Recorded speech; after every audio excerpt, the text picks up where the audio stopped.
Hello दोस्तों, मैं विनय कुमार गुप्ता आप सभी का अपने YouTube channel long term investing में स्वागत करता हूं।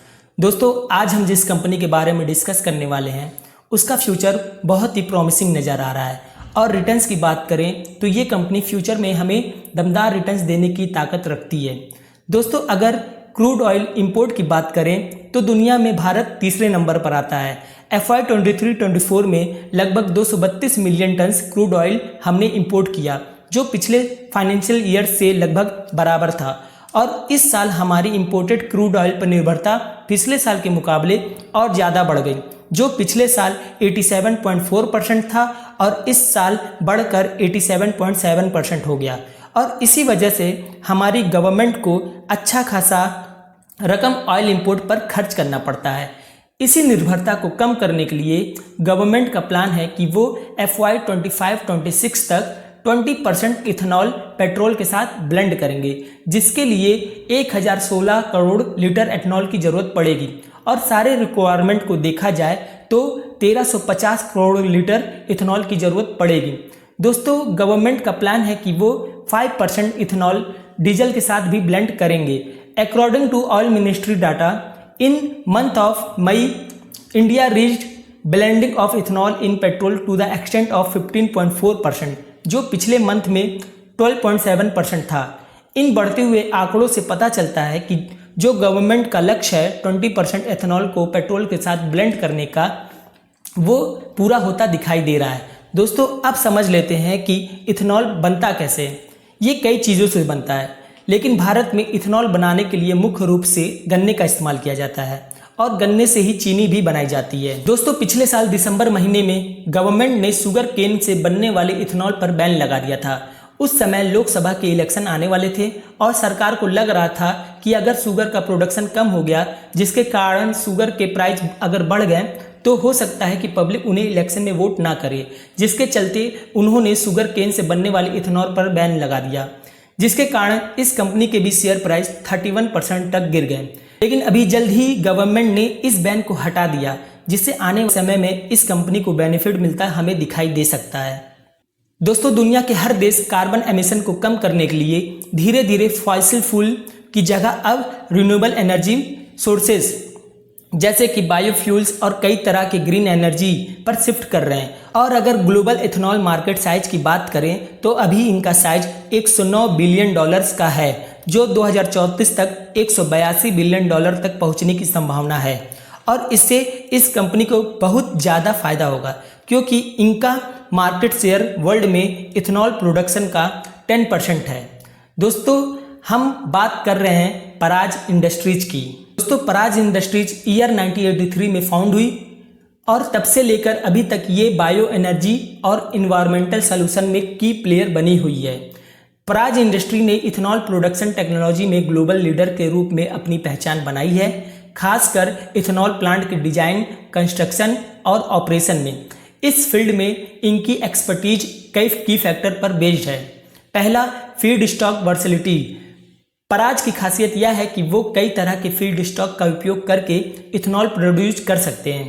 Company molasses, sugar cane juice, grains और वेरियस एग्रीकल्चरल रेसिड्यूज को इथेनॉल में कन्वर्ट करने में माहिर है। लोकली अवेलेबल रॉ मटेरियल का उपयोग करके पराज लोकल एग्रीकल्चरल इकोनॉमिक को सपोर्ट करता है और इम्पोर्टेड फ्यूल्स पर डिपेंडेंसी को कम करता है। दूसरा, फर्स्ट जनरेशन इथेनॉल प्लांट।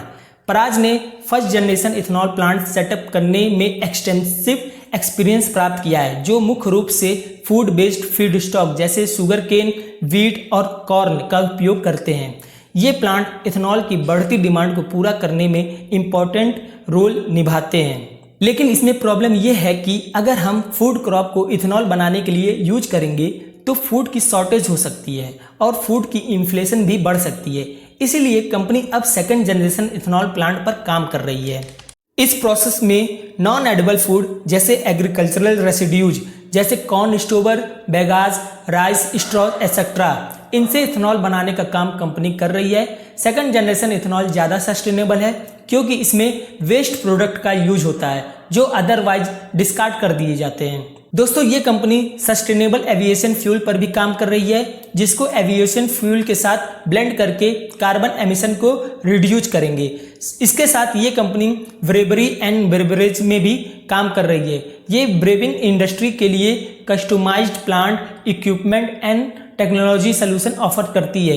इनकी ब्रेवरी प्लांट वर्ल्ड क्लास की होती है, जो कम लागत में बेस्ट क्वालिटी बियर्स प्रोड्यूस करती है और इनका इंडिया में 70% का मार्केट शेयर है।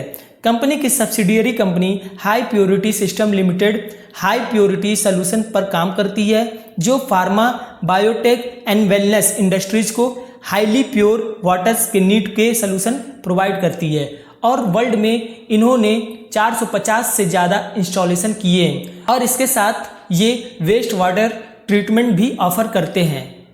कंपनी के पास 40 साल का एक्सपीरियंस है और ये 100 से ज़्यादा देशों में प्रेजेंट हैं और इनके 1000 से ज़्यादा कस्टमर्स हैं, 1800 से ज़्यादा एम्प्लॉयज़ हैं, 90 से ज़्यादा रिसर्च साइंटिस्ट हैं, 4 मैन्युफैक्चरिंग फैसिलिटीज़ है। कंपनी के पास 400 से ज़्यादा पेटेंट है। इनका 40% बिजनेस रिपीट कस्टमर से आता है। Q1 FY25 रेवेन्यू ब्रेकअप की बात करें तो 72% बायो एनर्जी से आता है, 20% इंजीनियरिंग से आता है, 8% हाई प्योरिटी से आता है। और अगर ऑर्डर बुक की बात करें तो Q1 FY25 में 40,440 मिलियंस के ऑर्डर थे, जिसमें 8,880 मिलियंस के ऑर्डर्स को कंपनी ने पूरा कर लिया है। तो दोस्तों अब आ जाते हैं कंपनी के फंडामेंटल्स पे। कंपनी का मार्केट कैप 13,897 करोड़ का है। करंट प्राइस 756 रुपये का है। स्टॉक पी 48.5 की है। बुक वैल्यू 69.3 की है। डिविडेंड यील्ड 0.79% की है। रिटर्न ऑन कैपिटल एम्प्लॉयड 29.3% की है। Return on equity 23.3%। Face value 2 rupees की है। इंडस्ट्री पी 45.8 की है। सेल्स देखें तो कंपनी 3429 करोड़ रुपए का सेल्स कर रही है और 309 करोड़ रुपए का नेट प्रॉफिट कमा रही है। डेप्थ देखें तो कंपनी के ऊपर 169 करोड़ रुपए का डेप्थ है। रिजर्व 1238 करोड़ का है। ईपीएस 16.8 की है। क्विक रेशियो 1.10 की है। इंटरेस्ट कवरेज रेशियो 28.8 की है। पैग रेशियो 1.36 की है। प्रमोटर होल्डिंग 32.8% की है। प्लेज परसेंटेज 0 है। रिटर्न ऑन एसेट 9.96% और अगर 10 साल का प्रॉफिट ग्रोथ इनका देखें तो 18.8% का है और 5 साल का 35.5% का है। ओपीएम 11.8% का है। तो दोस्तों अब आ जाते हैं क्वार्टरली रिजल्ट पे। तो जून क्वार्टर में कंपनी ने 699 करोड़ रुपए का सेल्स किया है और अगर पिछले साल के सेम क्वार्टर से कंपेयर करें तो इसमें हमें 5% की गिरावट देखने को मिल रही है। ऑपरेटिंग प्रॉफिट की बात करें तो 92 करोड़ रुपए का इन्होंने ऑपरेटिंग प्रॉफिट जनरेट किया है और पिछले साल से अगर कंपेयर करें तो इसमें हमें 23% की जंप देखने को मिल रही है। ओपीएम परसेंटेज देखें तो कंपनी का इस क्वार्टर का जो ओपीएम है वो 13% है। प्रॉफिट बिफोर टैक्स की बात करें तो इस क्वार्टर में कंपनी ने 107 करोड़ रुपए का प्रॉफिट बिफोर टैक्स कमाया है, जो पिछले साल से कंपेयर करें तो 37% की जंप इसमें देखने को मिल रही है। और नेट प्रॉफिट की बात करें तो कंपनी ने इस क्वार्टर में 84 करोड़ रुपए का नेट प्रॉफिट जनरेट किया है। पिछले साल से कंपेयर करें तो इसमें भी कंपनी ने 43% की जंप दिखाई है। दोस्तों अब आ जाते हैं इनके प्रॉफिट एंड लॉस स्टेटमेंट में। तो हम देख सकते हैं मार्च 2013 में कंपनी 919 करोड़ का सेल्स करती थी, जो आज बढ़ के 3429 करोड़ रुपए पे पहुंच गई है। ऑपरेटिंग प्रॉफिट उस समय इनका 85 करोड़ का था, जो आज 404 करोड़ का हो गया है। ओपीएम परसेंटेज देखें तो कंपनी मार्च 2013 में सिर्फ 9% का ओपीएम इनका था और आज इनका ओपीएम 12% का है। प्रॉफिट बिफोर टैक्स भी कंपनी ने ज़बरदस्त बढ़ाया है। 92 करोड़ से बढ़ के इस समय 407 करोड़ इनका वो प्रॉफिट बिफोर टैक्स हो गया। और नेट प्रॉफिट की बात करें तो उसमें भी हमें अच्छी खासी जंप देखने को मिल रही है। 72 करोड़ से बढ़ के 309 करोड़ रुपए। कंपाउंडेड सेल्स ग्रोथ की बात करें तो 10 साल में इनका सेल्स ग्रोथ 13% से बढ़ा है और 5 साल में 25% से बढ़ा है। कंपाउंडेड प्रॉफिट ग्रोथ की बात करें तो 10 साल में इनका प्रॉफिट ग्रोथ 19% से बढ़ा है और 5 साल में 36% से बढ़ा है। स्टॉक प्राइस CAGR की बात करें तो 10 साल से इनका स्टॉक प्राइस 28% से बढ़ा है और 5 साल से 47% से बढ़ा है। रिटर्न ऑन इक्विटी की बात करें तो 10 साल में इनका रिटर्न ऑन इक्विटी 14% रहा है, 5 साल में 18% रहा है, 3 साल में 22% रहा है और लास्ट ईयर 23% रहा है। कंपनी की बैलेंस शीट की बात करें तो कंपनी के पास रिजर्व 1238 करोड़ के हैं और बोरोइंग देखें तो मात्र 169 करोड़ के हैं। फिक्स एसेट की बात करें तो पिछले साल इनके पास 317 करोड़ के फिक्स एसेट थे जो बढ़ के इस साल 474 करोड़ के हो गए हैं। कैपिटल वर्क इन प्रोग्रेस में भी 43 करोड़ के इनके CWIP हैं और टोटल एसेट की बात करें तो टोटल एसेट भी इस बार इनके 2894 करोड़ के हैं। कैश फ्लो भी हमें कंपनी के हेल्दी देखने को मिल रहे हैं। कंपनी जो माल बेच रही है उसे कैश में कन्वर्ट कर पा रही है। दोस्तों अब आ जाते हैं शेयर होल्डिंग पैटर्न पे। तो प्रमोटर ने अपनी होल्डिंग को मेंटेन किया है। जून क्वार्टर में इनका होल्डिंग 32.81% रहा है।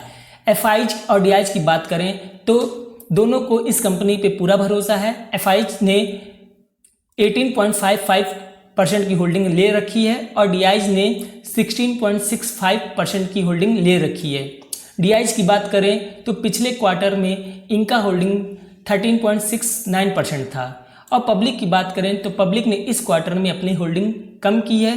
पिछले क्वार्टर में इनका होल्डिंग 34.64% था और इस क्वार्टर में पब्लिक की होल्डिंग 31.99% हो गई। तो दोस्तों अभी के लिए बस इतना ही।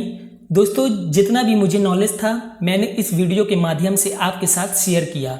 अगर आपको ये वीडियो पसंद आई हो तो प्लीज़ वीडियो को लाइक और चैनल को सब्सक्राइब जरूर करें ताकि मैं ऐसे ही यूजफुल वीडियो आपके लिए आगे भी लाता रहूं। Thank you so much.